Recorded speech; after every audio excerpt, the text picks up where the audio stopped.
The refrigerator's low hum was still vibrating through the kitchen when my daughter-in-law shoved my suitcase into my hands the morning after my son's funeral. Still, I kept my palm flat on the cold counter, steadying myself like I might slip through the floor. As that humming grew louder, it felt like the house itself was holding its breath, waiting for the truth to surface. While she watched me from the doorway, arms folded, I realized she'd practiced this moment, erasing me like I never existed. The same woman who once called me Mom deleted my name from every family photo and memorial post. That's when the lawyer whispered, "Owen left the house to you and to the granddaughter she tried to use against you." We're about to begin, but if you'd like, share where you're joining from. It reminds me this story doesn't echo into silence, it lands somewhere real. Drop it in the comments and don't forget to subscribe. The kitchen is silent, save for the faint hum of the refrigerator. Margaret stands by the window, the last traces of sunlight spilling through the curtains, casting a soft glow over the familiar space. Her hands rest on the counter, fingers trembling slightly though her posture is steady. She is still in black, still in mourning, even though the day has already stretched into evening. The weight of her grief is not just the absence of Owen, but the finality of what's happening now. Jenna steps in, her heels clicking on the hardwood floor. Her movements are precise, measured, as if she's practicing a role she's already decided to play. She's wearing a navy blazer, her hair pulled back in a tight knot, all sharp lines and cool detachment. "The guest room's going to be converted. I'll need you out by Sunday," she says, her voice even but not unkind. Margaret doesn't answer. She just keeps her gaze on the window, eyes soft as though trying to hold onto something that's already slipping away. Her suitcase, already half-packed, sits on the chair beside the door. She hadn't wanted to unpack it, but she couldn't delay any longer. She'd known this was coming. Even as she'd stayed in the house, sleeping in that guest room, she had known. It had never really been her home, only a place she'd kept warm for Owen, and now that he was gone, the house had already started to feel like a place she no longer belonged. She moves past the kitchen table, past the framed photo of Owen that still stands on the counter untouched. The edges of the photo have begun to fray just a little, like the memory of him slowly unraveling. She pauses for a moment, her fingers lingering over the frame, but she doesn't lift it. It's too heavy now, too final. She doesn't want to disturb it. From the stairs, Maya watches. Her small, delicate form is barely a silhouette against the soft glow of the hallway. Her eyes track Margaret's every movement, but her expression is unreadable. Her mother is a shadow behind her, moving with purpose, but Maya's focus never leaves her grandmother. Margaret doesn't meet her eyes, she can't, not yet. The suitcase is heavy in her hand, the clothes inside still warm from where she folded them earlier, now mixed with the scent of the house she's leaving behind. She slides the suitcase into the trunk of her old car, the motion mechanical, almost automatic. The weight of it feels like a final chapter closing. There's no fight, no protest, she just keeps moving. Jenna stands by the door, arms folded, eyes fixed on something far away. She doesn't offer to help, she's already begun to detach, her presence more like that of a stranger than the woman Margaret once thought of as family. "I'll stay at the motel tonight," Margaret says finally, her voice quieter than usual, just above a whisper, "until everything's processed."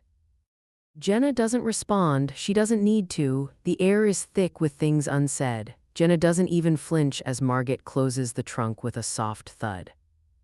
That night the motel is dim and impersonal, the kind of place people stay when there's nowhere else to go. The neon sign outside flickers every few seconds. Margaret stands in the small, stale room, the air thick with the scent of bleach and stale coffee. The bed is neatly made, but it doesn't matter, nothing feels like home anymore. She pulls the single lamp on the nightstand closer, the light soft but not enough to fill the empty space around her. She opens the drawer and finds a pen, a half-used notebook. The edges of the paper are crinkled, but she starts to write anyway. The words come slow, but they come.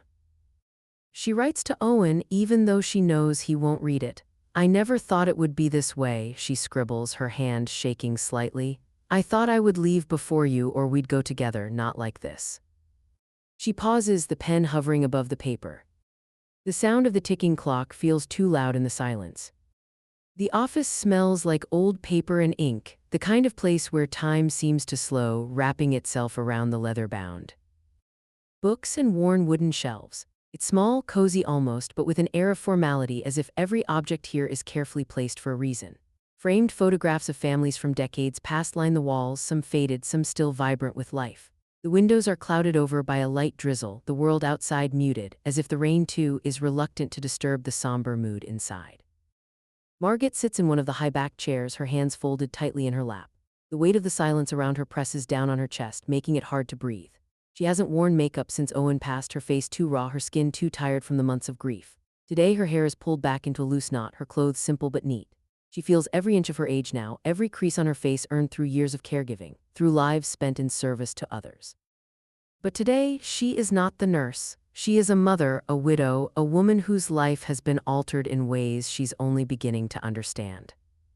Sophie, the estate attorney, sits behind the desk, flipping through the documents with practiced ease. She's a woman of few words, but her presence is comforting. She had known Owen for years, promised him she'd honor his wishes no matter what.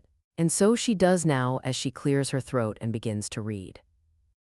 The first section, Sophie says, eyes scanning the pages, are the standard provisions, everything as expected. She pauses, looking up for a moment to catch Margaret's eye, nothing out of the ordinary. Jenna, seated beside Sophie, runs her fingers along the armrest of her chair, the movement quick and sharp, as though she's impatient, as though she's already anticipating the part that she believes will give her the power she thinks she deserves. Her hair is sleek, pulled back into a perfect ponytail. Her suit is pressed, sharp lines cutting through the space between them like a blade. She doesn't look at Margaret directly, but there's an undercurrent of something in her eyes, something cold, calculating. Maya, seated on the other side of the room, pulls her journal out from her backpack. She flips through the pages, her fingers turning the paper absent-mindedly. She doesn't seem to notice the tension in the room, or perhaps she's too young to recognize it, but she's always been perceptive, always been a quiet observer. Sophie continues, the calm in her voice the only thing that keeps the room from falling apart completely. And now, she says, drawing out the moment, the personal bequests. She clears her throat again, her voice soft but clear.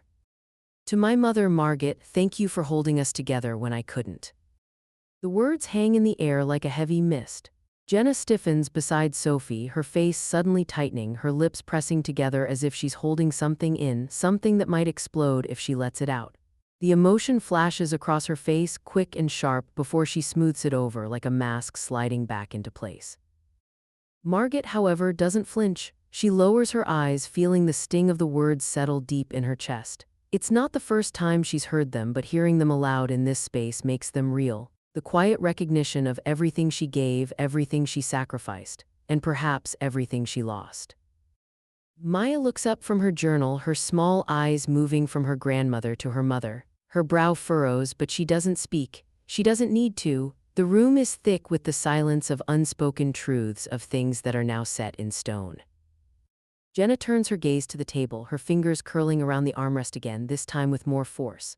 Her expression is unreadable, but her jaw clenches. She has never understood the bond between Owen and his mother. She never would. It had always been a quiet thing, something that existed in the spaces between words, in the moments of shared grief, shared loss. Jenna's gaze lingers on Margaret, her eyes cool, calculating before she looks away. Sophie turns the page. Now we come to the house. The words hang in the air, the room grows colder. Jenna's breath catches, her shoulders tensing. She leans forward just slightly, as though bracing for something. Margaret doesn't move, her hands remain in her lap, her eyes still lowered. She doesn't know what's coming, but she knows this moment will change everything. Sophie looks over the next section carefully before she speaks again. This house is to be held in joint trust, to be shared by Margaret and Maya Ellis. The deed shall remain with them until Maya turns 21. The words land like stones, sinking into the pit of Jenna's stomach. Jenna's face pales, she opens her mouth but no words come out. She doesn't know how to respond, how to argue. The silence stretches between them, suffocating, oppressive. The air in the room feels impossibly thick now. Margaret finally raises her eyes just for a moment to look at Sophie, to look at the words, at the man who had so carefully planned this moment. There is no anger in her eyes, just quiet acceptance. She hasn't yet fully grasped the weight of what this means, what it will mean for her, for Maya, for the house, but in this moment she knows this. Owen had known, he had made sure. And Jenna, who had thought she had it all, had been wrong. The power she'd believed she held, the control she thought was hers to take, had already slipped from her grasp. Jenna's hands tremble at her sides. She does not speak. But the silence is loud, too loud to ignore. Sophie turns the page, her fingers light against the paper. She doesn't rush, letting the moment linger as she scans the text, her face expressionless but focused. She's done this 1,000 times, read wills, executed final wishes, but today there's a tension in the air that hangs heavy like the storm just outside the window, the sky bruised with the threat of rain. The room holds its breath, waiting for the next words to fall. Margaret's gaze is steady, her hands folded quietly in her lap, but something in her chest has shifted. It's too soon to feel relief, but she knows something is coming. She's bracing for it, though she doesn't know exactly what it will look like. Sophie's voice is even clear. Owen's request regarding the house. Jenna leans forward, her attention sharp, eyes fixed. She's ready, she's prepared, like a predator sensing prey. But the words that come next knock the wind out of her. The house is not left to Jenna, Sophie reads, but to Margaret and Maya in joint trust. The deed shall remain with them until Maya turns 21. Jenna's mouth goes dry, her eyes widen in disbelief. She doesn't blink. Her lips part, her breath catches in her throat.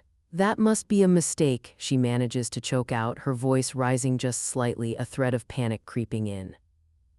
Sophie doesn't flinch, she's seen reactions like this before. No, Jenna, he amended the document last fall, it's notarized.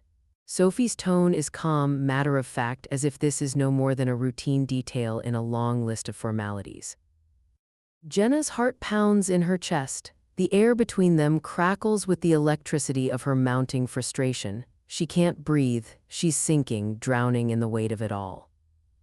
But then across the room there's a small, soft sound, a shift, a movement that draws everyone's attention. Maya, quiet as ever, blinks twice. Her wide brown eyes, so much like Owen's, flicker up from her journal. She looks at Margaret, and there's something there, something fragile and fleeting, like a smile tugging at the edges of her lips. It's small, almost imperceptible, but it's there.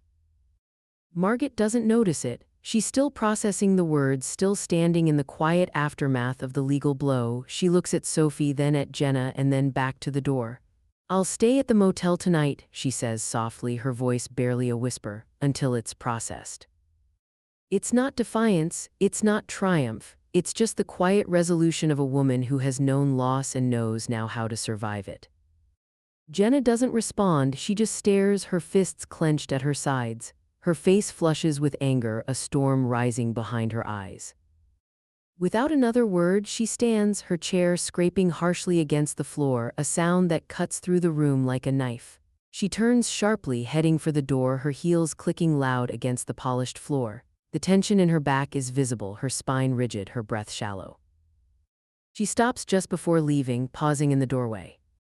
"This isn't fair," she spits, her voice low and tight, barely controlled. "I'm his wife." Sophie doesn't respond, and Margaret doesn't meet her eyes. Maya, ever the observer, watches her mother leave, the tension between them thick enough to choke on. The door slams behind Jenna, leaving only silence in her wake.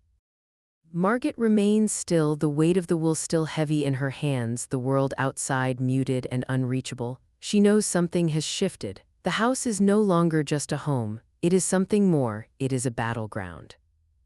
And Jenna, who had believed it was all hers, had never imagined the game would change like this. Jenna's fingertips dance across her phone screen, her movements brisk and mechanical. She scrolls through the contacts with a sharp, almost clinical precision, stopping only when she reaches Margaret's name. Her finger hovers, then taps with finality. Margaret's number disappears from her phone, wiped from memory. It feels almost too easy. A few taps later, Margaret is gone from the family's online memorial pages as well. The photos, the shared memories, gone in an instant, deleted without a second thought. Jenna doesn't hesitate, she doesn't look back, she's done with the past. She moves to the next task, rifling through the group chats. She's quick, erasing every mention of Margaret from the family's text chains. Her thumb flicks over the screen, her brow furrowed in a mix of determina. Tian and something colder, something sharper. There's no room for sentiment, not anymore. She pauses when she reaches Maya's school contact list. The hesitation is brief, but it's there. She could delete Margaret's contact too, but she doesn't, not yet. Across the room, Maya watches, silent, her large eyes unwavering. She knows exactly what her mother is doing. The small betrayal is too much to ignore, but Maya remains quiet, her lips pressed into a thin line. Later, Margaret receives a reassuring call from Sophie. "It's airtight," Sophie says. "He didn't want her touching the deed, not ever." Sophie's words are meant to soothe, but Margaret only half hears them. The weight of what's happening presses down harder with each passing moment, and Sophie's words feel distant, like the muffled hum of a faraway voice. At the courthouse, Jenna files an emergency probate delay. Sophie fights it, but it's denied. The house stays with Margaret, but Jenna won't relent. She's already started her next move. That afternoon, Margaret drives to the house, the place she thought she'd never leave. The small neighborhood is unchanged, the trees swaying in the breeze, the lake shimmering in the distance. But as Margaret parks the car and steps out, something is different. She knows it before she even sees it. On the front porch, a large black trash bag sits, bulging and unceremoniously abandoned. She approaches slowly, her steps heavy. She doesn't need to look inside to know what's in there. She kneels to open it, her fingers trembling. A few pieces of clothing spill out, her own clothes now discarded. There's no care here, no recognition of the years she spent in this home, no compassion. And then she sees it, her heart stops. Inside the bag, a framed photograph of Owen rests at the bottom, the glass cracked, the frame splintered, the image of her son broken, discarded like everything else. Margaret holds the photo carefully, cradling it in her hands as if it might shatter into dust. She runs her thumb over the cracks, her throat tight. This is the final cut. The wind picks up, rustling the trees as if the world is trying to remind her that this house, this life she once knew, is no longer hers to claim. She stands slowly, the broken photo still in her hands, her gaze hardening. Something inside her shifts. This isn't just about the house anymore. This is about proving that even when they try to erase you, you can still stand. And she will stand. The door behind her creaks open, and for a brief moment she wonders if Jenna is watching from inside, if she's seeing what's been done. But Margaret doesn't look back, not this time. She walks toward the car, the weight of the photograph grounding her, reminding her of who she is and what she's about to lose. The game is no longer just about power, it's about dignity. And Margaret, no matter what, is not about to let her son's memory be wiped away, not without a fight. The smell of old paper and ink fills the small law office, mingling with the quiet hum of the fluorescent lights. Sophie leans over the stack of papers, the familiar shuffle of legal documents no longer comforting but charged with a new weight. Margaret sits across from her, the tension between them still thick, even after all that's happened. Sophie flips through the final pages of the will slowly, her brow furrowing slightly. For a moment, there's nothing but the rustle of paper, the only sound in the room. Then Sophie stops, eyes scanning the document before she reads aloud, her voice soft but clear, like a drop of water breaking the surface of stillness. "Margaret," she says, drawing the name out, "there's something here I missed." Margaret's gaze flickers toward Sophie, her eyes sharp despite the fog of grief still clouding her mind. "What is it?" Sophie hesitates, then looks up, meeting Margaret's eyes. "It's a clause, I don't think Jenna saw this one." Margaret leans in, her heart quickening. The words feel like they hold more than just a legal detail. Sophie reads from the page, her voice steady but with an edge of disbelief. "Margaret is not just co-owner of the property," Sophie reads. "She has sole power of approval over any sale or alteration to the property until Maya turns 21. The words land like a hammer, each one heavier than the last. Margaret blinks, her mind struggling to process what she's hearing. She's not just a co-owner, she has control. She doesn't know whether to feel relieved or overwhelmed by the gravity of it. Sophie lifts her eyes from the page. Jenna's plan to refinance or sell the house, it's blocked completely. The weight of those words sinks deep into Margaret's chest. She feels the air shift, feels the world tilt ever so slightly as if the ground beneath her is realigning. Sophie leans back in her chair, the sound of the chair creaking in the silence. "I'll file this publicly. Once it's done, Jenna will be legally considered a tenant here." Margaret's heart beats louder, faster. She's not just holding the ooze together for Maya anymore. She's holding onto a tether of power, however tenuous, and it feels unfamiliar. Later that afternoon, Margaret drives back to the house. The familiar streets, the tree-lined avenues, the house that once belonged to her son now feel like a different world, like something she's only just now starting to understand. The car slows as she pulls into the driveway, her hand trembles on the steering wheel. She steps out of the car, the front door of the house standing wide open. And there she is, Jenna, standing in the doorway, her face pale, her posture stiff. She looks like she's been expecting this moment, waiting for it. But even so, the shock is there. It's in the way her eyes widen, the slight tremble in her hands as she folds her arms across her chest. Margaret takes a step forward, a quiet strength rising within her. She walks up the porch steps, her movements calm, deliberate. She stops just short of the threshold, her gaze meeting Jenna's. "You need permission to live here now," Margaret says quietly, her voice steady but firm, the words a quiet challenge to the space between them. She's not angry, she's not even sad. She's simply here. Jenna's face goes white, her breath shallow. The anger flashes in her eyes like a storm waiting to break, and then it does. "You're taking advantage of grief," Jenna yells, her voice shaking with fury. Her hands clench into fists at her sides, her body taut with the need to lash out. "This isn't fair, you can't." Margaret doesn't flinch. She simply stands there, the broken photo of Owen in her pocket, the weight of the house and the past pushing against her chest. She can feel the fury radiating off Jenna, but she doesn't move. She doesn't need to. "I'm not taking anything from you," Margaret says, her voice still soft but unwavering. "I'm holding on to what's left for Maya, for Owen." Jenna's breath hitches, her lips pressing together as if the words have cut deeper than she anticipated. She doesn't say anything more, but the air between them crackles, thick with everything unsaid. Margaret turns and walks into the house, her steps deliberate, though her heart feels strangely quiet. She's crossed a line, there's no going back. Behind her, the door slams shut with a force that echoes through the empty house. The air in the house feels different now. It's no longer just a place of memories, it's a fortress marked by quiet decisions, the kind of decisions that change everything. Margaret stands at the door, keys in hand, her gaze steady. The locks are simple, unremarkable, but today they hold the weight of control of what has shifted between them. With careful, practiced hands, she inserts the key into the old brass lock, twisting it slowly. There's a sharp, satisfying click as the mechanism gives way. The door swings open, the sound of it echoing through the empty entryway. The house feels colder now, more silent than it ever has before. Her fingers brush the new locks she's just installed, legally authorized, formally recorded. They're hers just as this house is hers now to protect. There's a feeling of finality in the air, as though she stepped into a different reality.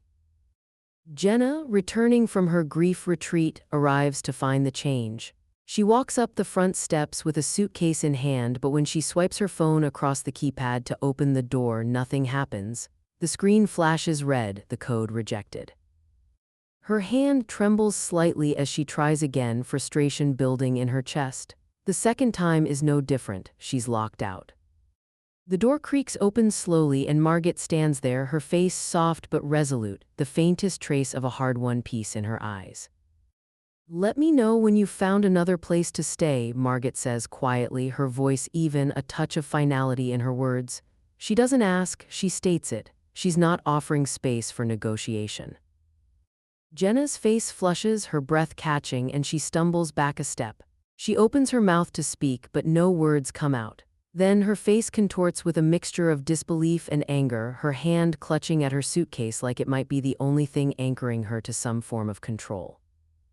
From the staircase, Maya watches, her eyes dark and heavy, though her expression is unreadable. She steps down quietly and without a word walks toward Margaret.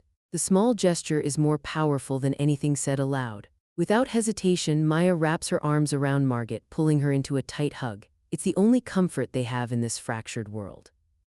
Jenna stands rooted to the spot, watching. Her words fall heavy into the silence. "This is still my home," she pleads, her voice cracking, the vulnerability finally breaking through. "I have a right." Margaret steps closer, but she doesn't reach out. She doesn't need to. She simply speaks, her words firm, unyielding. "No, it was Owen's, now it's protected." Jenna's jaw tightens, her hands balling into fists, but she says nothing. Or she doesn't need to. The weight of the moment hangs heavy between them, filled with everything left unsaid, everything that is now final. Margaret stands by the door, still holding the handle, her gaze moving from Maya to Jenna. There's no longer any question of ownership. The house is no longer a battleground, it's a place of sanctuary. And Jenna, she knows the door has closed on her in more ways than one. The screen on Jenna's phone flickers to life, her post going live. It's carefully crafted, she's taken her time choosing her words, making sure the right message is sent. A carefully constructed narrative, the kind she spent days weaving in her mind, framed to garner sympathy. Grief is a complicated journey, she writes, and sometimes the people we love don't always understand the weight of our pain. I'm still reeling from my loss. But as the likes begin to trickle in, Margaret watches from a distance and something shifts within her. For every dozen supportive comments, there's another dozen that feel cold, judging. People who had once been her allies now seem to hesitate, the questions and whispers slipping out from behind polite facades. Why didn't Jenna take care of her own grief? Why was Margaret left to hold the weight? It's not the overwhelming outpouring she'd expected. There's no universal validation of her pain, no blanket forgiveness for her actions. There are hints of skepticism, subtle but unmistakable. The cold eyes of an audience that has been forced to take sides. The post is too polished, too controlled, and the cracks are beginning to show. Later, Margaret walks into the church, a place she hasn't entered since Owen passed. The old wooden pews creak under the weight of history, but today the air feels different, welcoming. She's unsure of what she's looking for, maybe a semblance of peace or some kind of spiritual balm, but the warmth she receives from the few people who greet her speaks louder than anything else. One by one, the women approach her, offering silent hugs, the kind that say more than words ever could. A few whisper condolences, but most just hold her as if in quiet understanding. They don't judge, they don't ask, they just support. Later, Sophie's voice rings through the phone, the calm in her tone a balm for Margaret's soul. You're not alone in this, Margaret. Jenna's narrative is falling apart. She's losing control of the story she's trying to sell. Margaret closes her eyes for a moment, feeling the tightness in her chest ease just a little. For the first time since Owen's passing, she feels a sliver of relief. Maybe, just maybe, she's not the one holding everything up anymore. Maybe others are starting to see the truth of what's happening. That evening, Margaret sits at the kitchen table looking at Maya as she draws. The child's small hands move gracefully, sketching something with quick, decisive strokes. Margaret leans in to see what's on the page. It's a picture of two houses. One is dark, ominous, shaded in grays and blues with jagged lines. The other, glowing softly with warm yellows and oranges, stands tall beside it. This is us, Grandma, Maya says without looking up, her voice soft. You're the house that glows, you protect us. Margaret feels the tears gather at the corners of her eyes, but she doesn't wipe them away. Instead, she just sits there, holding the image, the quiet understanding in Maya's words settling over her. She's not alone. Jenna, meanwhile, begins planning her next move. She calls the local newspaper, requesting an interview to clear the air. She frames it as a chance to speak her truth, to explain her actions, to regain some measure of control. But when the editor calls back to decline, the rejection stings harder than she expects. The silence that follows is deafening. It's a quiet admission that her story isn't as compelling as she thought. People are starting to question her, and her carefully constructed narrative is slipping through her fingers. Margaret stands in the kitchen, the phone silent in her hand, her gaze moving to Maya's drawing. The light in the room seems softer now, the weight of everything lifting just slightly. She knows the battle isn't over, but something inside her has changed. She is no longer just surviving, she's starting to rebuild. And as the first signs of spring creep through the window, Margaret feels it, the smallest inkling of hope. Jenna's battle isn't just against Margaret, it's against something deeper now, something she can't control, the truth. Jenna sits in the corner of her study, her fingers trembling as she types out the words on her laptop. Her eyes are sharp, her posture stiff, like a soldier preparing for battle. The appeal is her final attempt to regain control, to rewrite the story she thought she could command. The cursor blinks on the page, the words taking shape, forming her argument. Mental duress. Owen was not of sound mind when he made his decisions. Her fingers pause over the keyboard, she knows. This is her last chance. She can't lose the house, not when everything she's worked for hinges on it. It feels like the only way to pull herself out of the depths of her grief and humiliation. Her plan is simple: claim that the pressure of the situation, the weight of their ongoing conflict, had clouded Owen's judgment. The will in her mind was never meant to be final. It was a mistake. She can make people believe it. At the courthouse, the air is thick with anticipation. The walls of the old building feel cold, the echo of footsteps too loud in the silence. Sophie, seated beside Margaret, is calm as ever, though there's a steel-like edge in her voice when she speaks to Margaret. "I'm not worried, we'll prove this," Sophie assures her, but her eyes betray a knowing caution. The judge listens to Jenna's argument, her voice ringing with a mixture of disbelief and determination. The claim of mental duress is heavy with implications, but Sophie is ready. She has prepared Owen's last medical evaluations clear, precise. There's nothing in them to suggest that Owen was anything but lucid when he made his final decisions.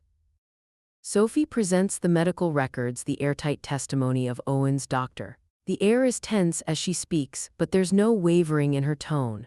Jenna can feel the walls closing in on her, the familiar sense of panic rising in her chest. This is the moment that will determine everything, and she can feel it slipping through her fingers.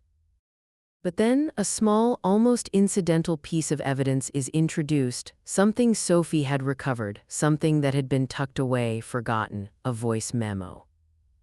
The recording crackles to life in the courtroom, and Owen's voice fills the space, clear and unmistakable. "If anything happens," Owen had said, his voice steady but with that quiet strength that Margaret had always admired, "my mother keeps the house." The words ring through the room like a final decree. There's no room for ambiguity, no question of Owen's intentions. The truth is out now, laid bare for everyone to see. The judge leans forward, her gaze steady as she delivers the verdict. Margaret Ellis remains the rightful co-owner of the property. No further action will be taken. The room goes still. Margaret's heart skips a beat as she processes the weight of it all. The battle is over. Jenna, standing at the back of the room, feels the world around her blur. Her chest tightens, her breath shallow. It's a blow she didn't expect, and it hits harder than she could have imagined. She stumbles out of the courtroom, her eyes focused on the ground, the noise of the hallway growing louder and more suffocating. She walks blindly, her footsteps unsteady. Her body feels like it's betraying her, every step leading her farther from control. She reaches the hallway bench, collapsing onto it without grace. The weight of defeat settles over her like a heavy fog. Her hands press to her face, fingers digging into her skin as if to erase the shame that clings to her. Ethan's brother, a silent figure, walks past her. He doesn't look her way. The distance between them is palpable, like the years of unspoken words. He continues down the hall without a word, without any recognition of the storm she's weathered. Meanwhile, back at Margaret's home, the moment is quieter but no less significant. Maya has been drawing again, her small hands moving quickly across the page. When she finishes, she folds the paper neatly and walks to Margaret, placing it gently on her lap. It's a simple drawing, nothing elaborate. Just two trees, one with roots deep in the earth, the other barely beginning to sprout, reaching toward the sun. Maya looks up at Margaret, her eyes soft with understanding. "These are us, Grandma," she says, her voice a whisper of certainty. "You're the roots, you keep us strong." Margaret's throat tightens and the world feels suddenly sharper around her, the soft rustle of the trees outside, the warmth of Maya's presence. She presses the drawing to her chest, a small but powerful symbol of everything she's fought for, everything she's protecting. The truth has settled in, and for the first time Margaret feels the weight of it shift from her shoulders just slightly. There is no final victory, no easy ending, but for now, for this moment, it feels like enough. Jenna may have lost the battle, but the war is far from over, and Margaret, she's ready for whatever comes next. The courtroom is filled with a heavy silence as Maya, small and composed, sits across from the judge, her legs dangling slightly from the chair. She holds a piece of paper in her lap, her hands clasped tightly around it, the edges worn from where she's gripped it for hours. Margaret sits beside her, her presence steady, her hands folded in her lap, her gaze soft but unwavering. Jenna stands on the other side of the room, her eyes narrowed, lips pressed tight as her lawyer speaks in hushed tones beside her. She doesn't see it coming, not the request, not the reason behind it.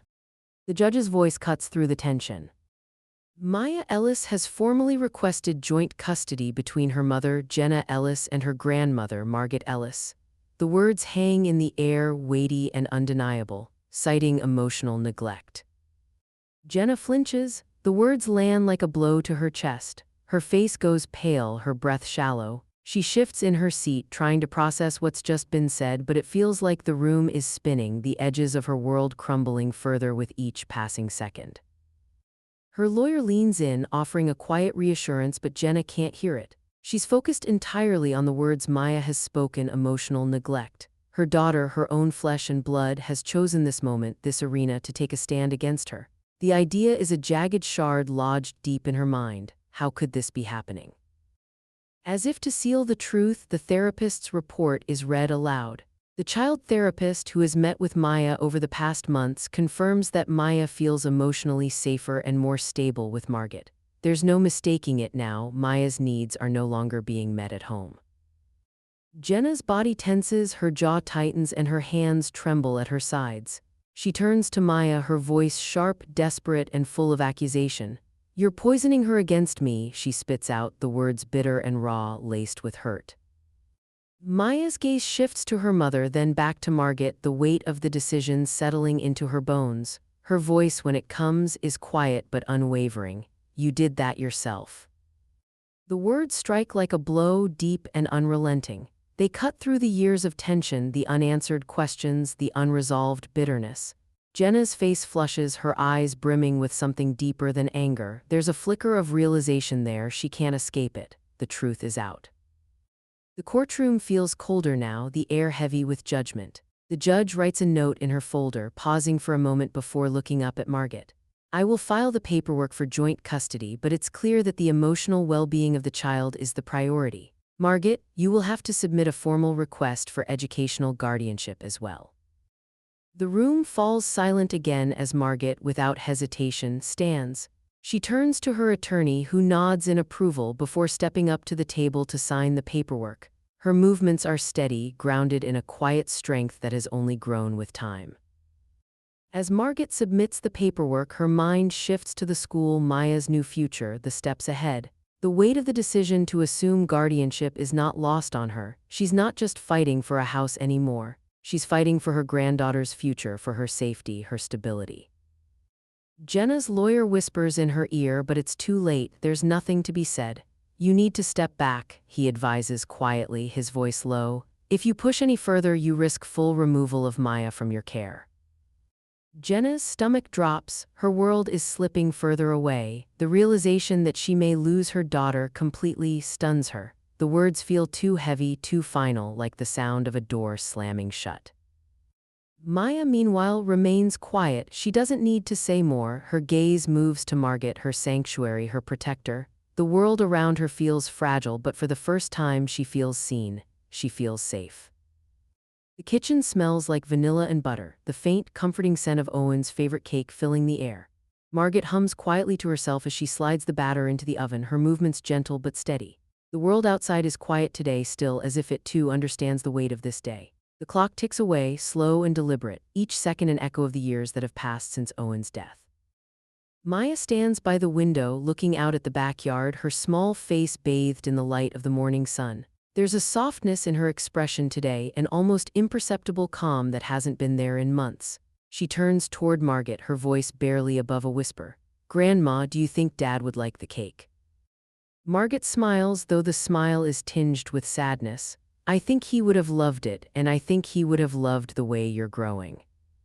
Maya's smile is small but genuine, the kind that reminds Margaret of the way Owen used to look at her when he was a child, bright and hopeful yet deeply thoughtful. Maya moves to the table, pulling out a scrapbook and sitting down. The small hands begin flipping through the pages, her fingers brushing over the photos as she slowly places one in the album, a quiet reverence in her movements. They work together, Margaret helping Maya glue in old notes and photos of Owen, memories captured in the fading colors of time.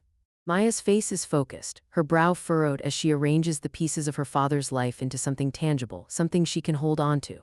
The weight of grief hangs between them, but in this moment it feels manageable, something that can be shared, something that is both sad and beautiful. Sophie's text buzzes on Margaret's phone. "Your granddaughter is thriving, it's obvious." The words are simple, but they land heavy with the quiet truth Margaret has been too afraid to say out loud. Maya is growing stronger, she's beginning to heal. They finish the memory book together, and as they head outside, the cake still warm from the oven, the wind picks up, rustling the leaves on the trees. Margaret and Maya stand side by side, a small tree sapling in front of them. With quiet reverence, they dig a small hole in the backyard soil, the earth soft under their fingers.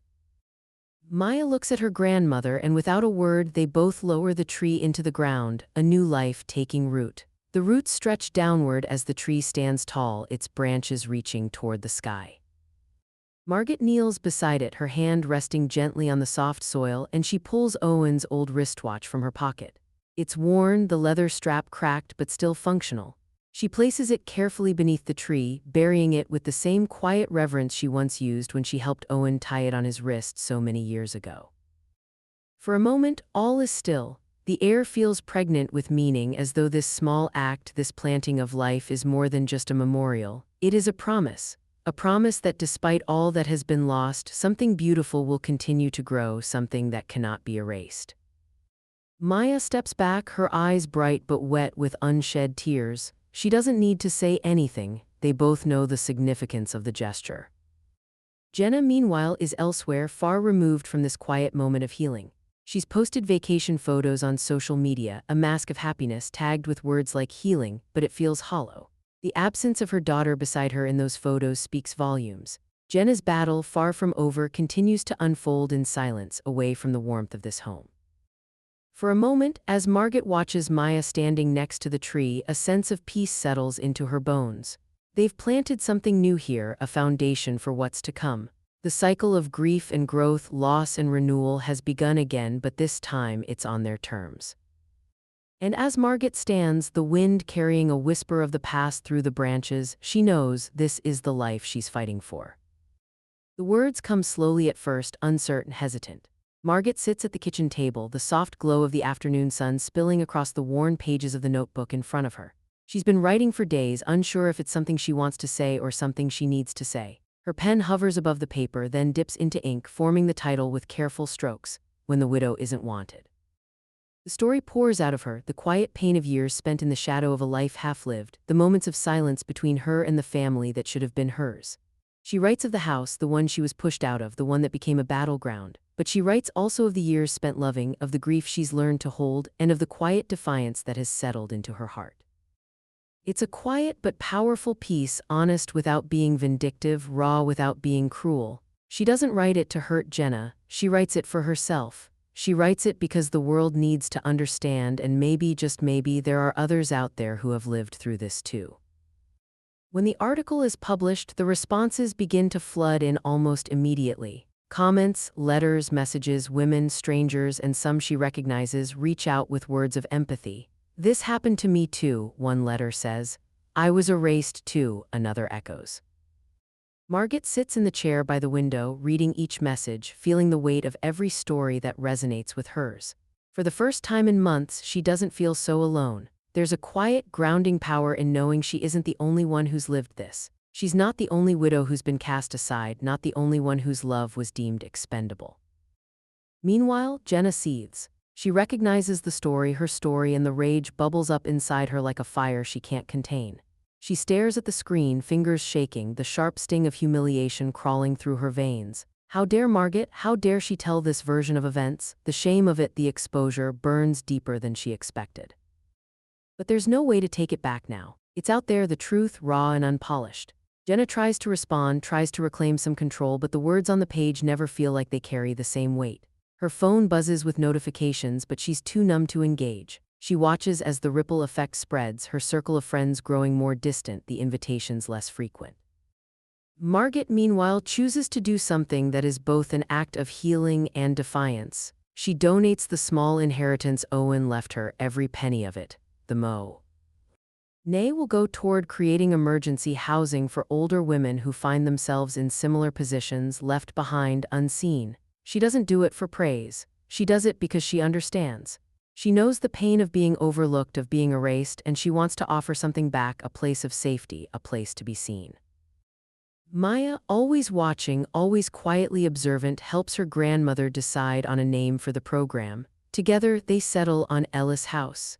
It's simple, but it carries meaning, her family, her legacy, something that will continue to grow.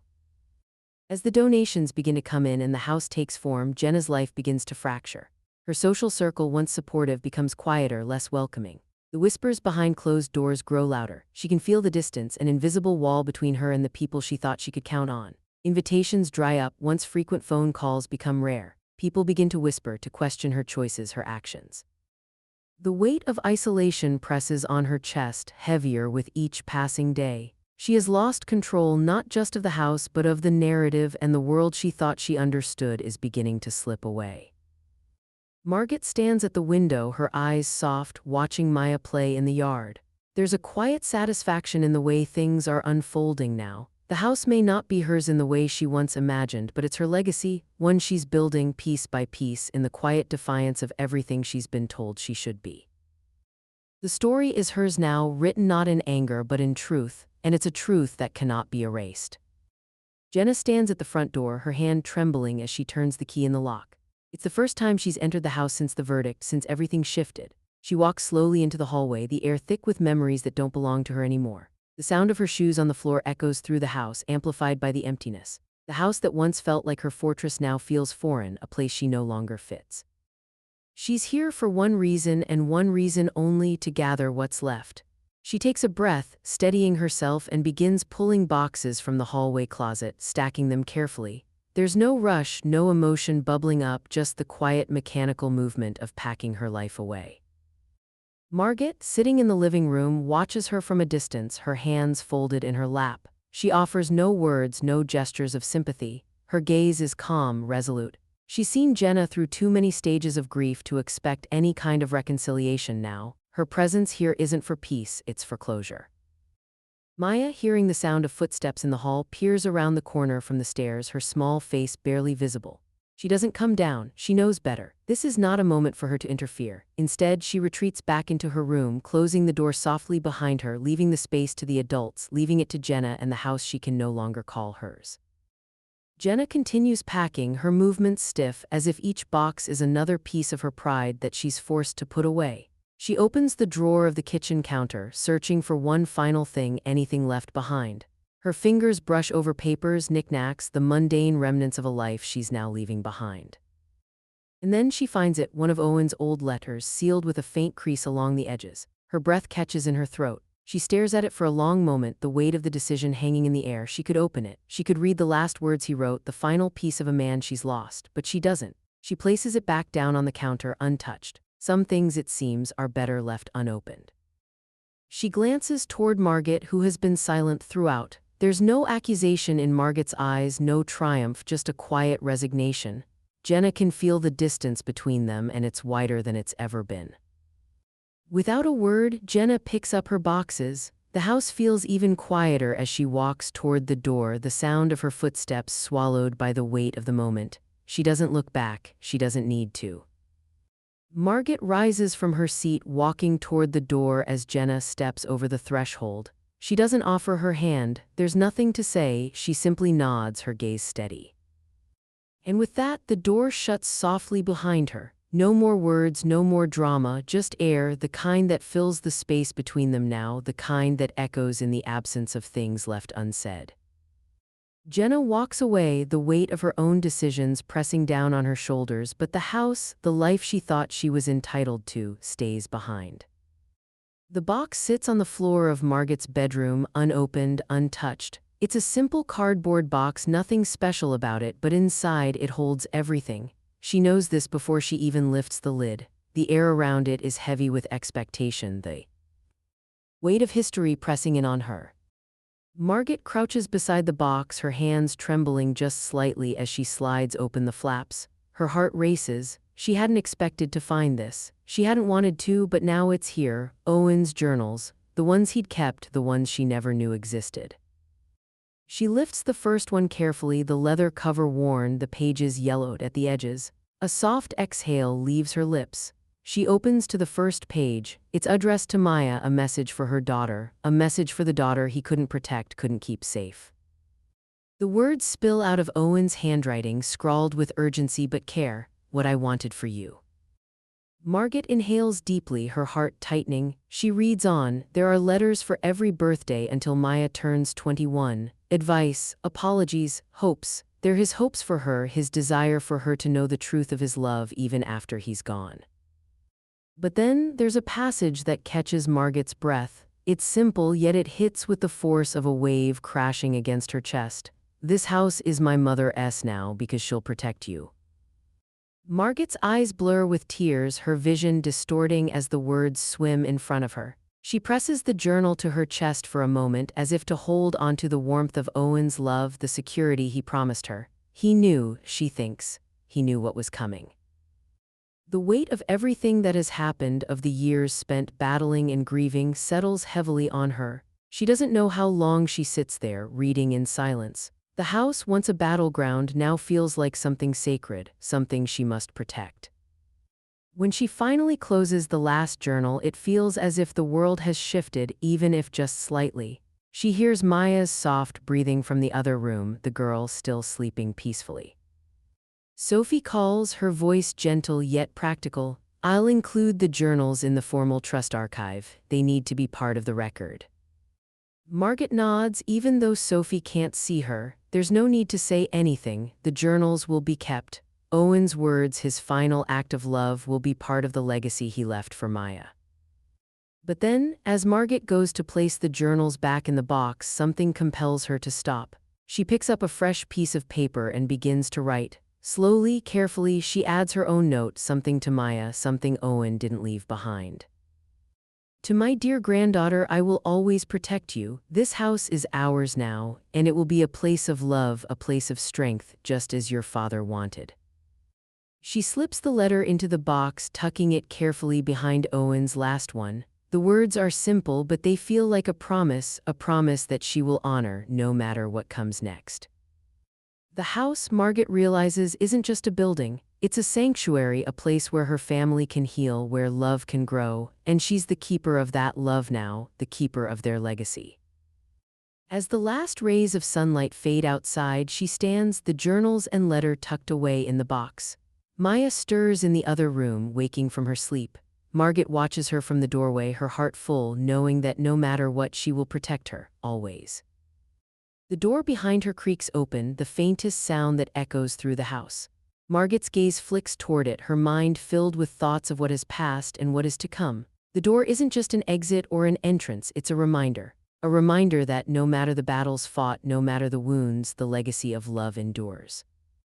And Margaret Ellis, holding her family together in a way Owen always knew she would, is ready for whatever lies ahead.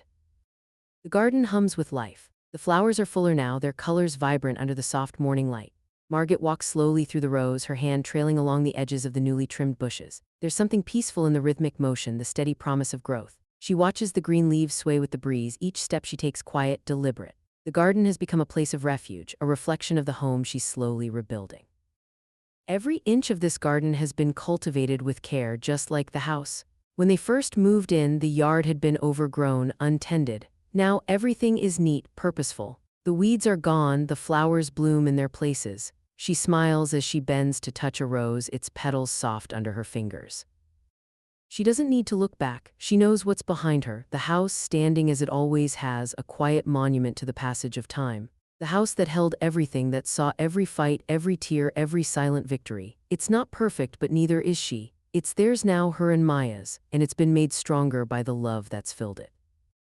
Later that evening, Margaret attends a local writing night at the community center. Maya's poem has been chosen for the evening's reading, her words now part of something larger. Margaret's heart swell.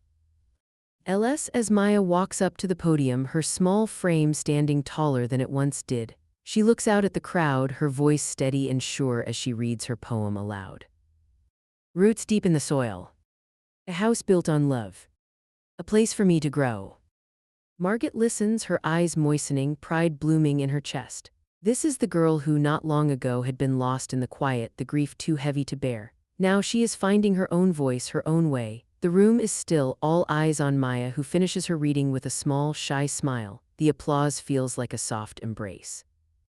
Later, back in the house, the laughter of Maya and her friends spills into the rooms. They're in the living room now, sprawled out on the rug, playing games, teasing each other. The noise is light, the kind of noise that fills a home with warmth. The emptiness is gone, there is something new here now, joy, togetherness. Margaret stands in the kitchen, a quiet observer, her hands gently drying a dish. The weight of the years of the pain of the loss is still there, but it's softer now. She's been holding on to the past for so long, trying to protect it. But now she understands it's time to let go. The house is not the past, it's the future, and it's hers to shape with Maya at her side. Just as she's lost in the warmth of the moment, a letter arrives. It's from Jenna. She opens it slowly, her fingers trembling with something she can't quite name. The words are short, clipped. I hope one day she understands. Margaret reads the words again, then places the letter on the counter. Her gaze lingers for a moment before she picks up a pen and writes a brief response. She doesn't need to say much. The words come easily now, clear and simple. She already does. It's not an answer meant to provoke, it's a quiet truth. Maya understands now. She understands love. She understands sacrifice. She understands the strength that has held them together even when everything else threatened to pull them apart. Margaret steps outside again, the cool evening air brushing against her face. The house behind her is quiet, but she knows that things are different now. The house is full of life again, and it's no longer just a shelter. It's a home, a place of healing, of beginnings, and of roots that go deep. Maya's laughter drifts through the window, mixing with the wind, and Margaret closes her eyes, letting the sound fill her. The future is still uncertain, but for the first time she feels a peace she didn't force. It came quietly, like the slow, steady growth of the garden around her, and it's enough. She smiles to herself, the weight of the years slipping off her shoulders. The house has been transformed, and so too have they. The morning sun spills through the trees, casting soft golden rays across the lake, which ripples gently under the first light of day. Margaret sits on the porch, her hands wrapped around a warm cup of tea, the steam rising in delicate curls. She watches the light dance on the water's surface, the peacefulness of the moment wrapping itself around her like a familiar blanket. The house behind her stands quiet, but there's a warmth that fills it now, a warmth that wasn't there before. Maya sits beside her, her small frame hunched over a sketchpad, her pencil moving quickly as she captures the world around her. The rhythm of her hand is fluid, unhurried. The occasional gust of wind flutters her hair, but she doesn't pause. Margaret smiles softly, her heart swelling with pride as she watches Maya's concentration. This house, this life, is hers now too. I think I want to put a tree in my picture, Maya says quietly without looking up, like the one we planted for Dad. Margaret nods, her voice just above a whisper. That sounds beautiful, sweetheart, just like him. The sound of the front door creaks open and the familiar rustle of paper arrives with a soft breeze. A letter. Margaret turns, still cradling her tea, and sees the envelope resting on the steps. She recognizes it immediately, final funds from the estate trust. The last chapter, neatly sealed and ready to be closed. Maya picks it up before Margaret has a chance to, her hands opening it with a quiet reverence. Her eyes flick over the check, then up to Margaret. This belongs with you, she says, her voice soft yet certain. Margaret looks down at the check in Maya's hands, a symbol of everything Owen had left behind, a gift wrapped in paper and tied with memories. She feels the weight of it, but not in the way Jenna might have expected. The money is irrelevant now. What matters is what this place has become. What matters is what they've built together in the silence after the storm. Margaret's fingers brush against the edges of the check, but she doesn't take it. It was never about money, she says quietly, her voice carrying the quiet wisdom she's earned over the years, just dignity. Maya watches her for a moment, understanding passing between them in the stillness of the morning. She nods and slides the check back into the envelope as if it never existed. Margaret's gaze follows the motion, her heart lighter than it's been in years. Later, as the house hums with the soft sounds of life, Margaret walks through the living room. The warmth from the hearth spills across the floor and she stops in front of the mantel. Owen's photo, framed and weathered, now rests beside a new piece of art. Maya's latest creation, bright and full of color, sits there like a new beginning. The juxtaposition is striking. The past and present held in the same place, side by side. Margaret runs her fingers gently over the photo, the edges worn but still familiar. Her thoughts drift to the years spent here, the years spent in silence, the years spent fighting. But now the silence feels different. It's not empty anymore, it's full of life, full of laughter, full of love. She moves back toward the porch, watching the sun climb higher in the sky. Maya's laughter drifts from the living room, and for the first time in a long while, Margaret lets herself relax. The weight of the past isn't gone, but it's no longer holding her down. She's found a way to move forward without forgetting what came before. The house is warm again, quiet but no longer silent. Margaret leans back in her chair, the morning unfolding before her like a promise. She closes her eyes for a moment, feeling the warmth of the sun on her face. She knows the road hasn't been easy and there's still more to come, but the house is hers and it's more than just a building. It's a place of healing, a place of belonging. And as the breeze brushes through the trees, Margaret knows this is where she belongs. After my son died, my daughter-in-law forced me out. The will made sure I never left again.